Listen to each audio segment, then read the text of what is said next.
La mosquée Alébétchine était voisine du palais. Il y avait même un petit pont qui passait d'une petite porte du salon du palais et qui portait directement vers la cour des ablutions.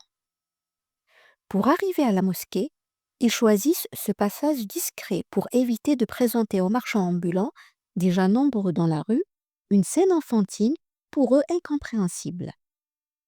La scène qui se présentait était la suivante.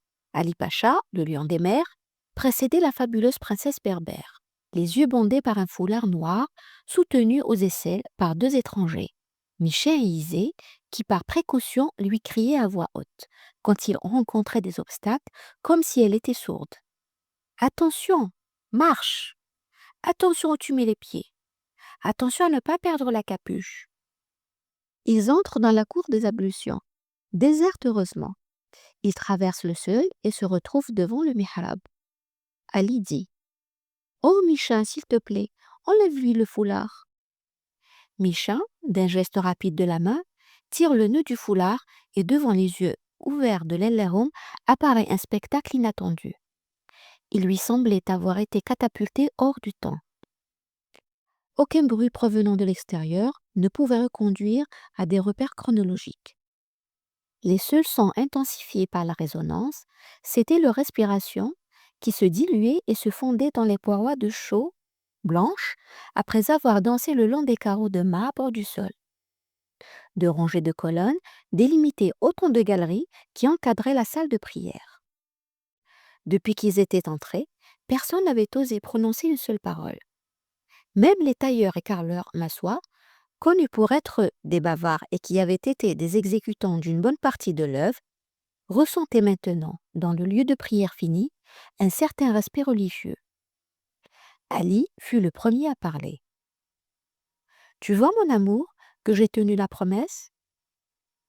Tu te rappelles ce que tu attendais de moi? Que je sois un bon musulman et que je prie 5 fois par jour, n'est-ce pas? Eh bien, cette mosquée, je l'ai construite pour toi. Ceci est le lieu où nous viendrons prier, toi et moi. Et eux, il indique à ses amis m'asseoir, ce sont les exécutants qui l'ont réalisé.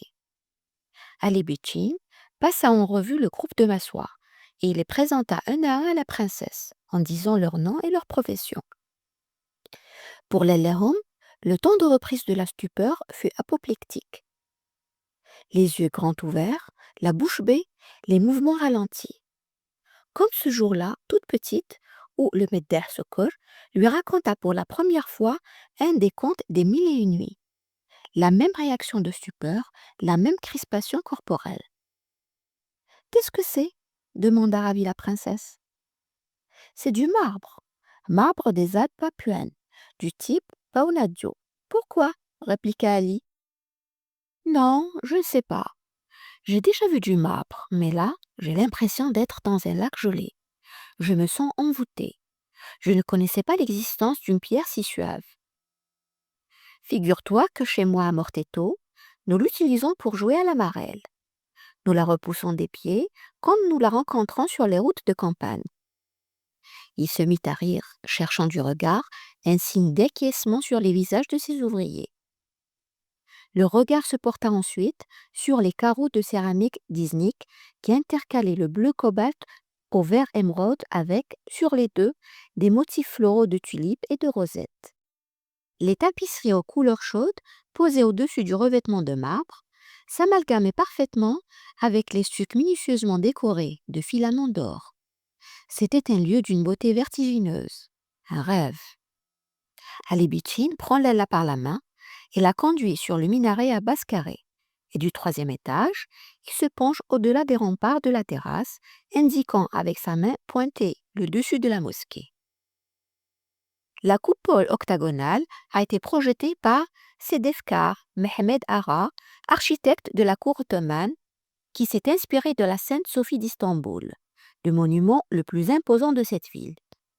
Sur le périmètre du toit, on poussait 20 autres petites coupoles disant « C'est fi ». Ça te plaît? Mon cadeau te plaît-il?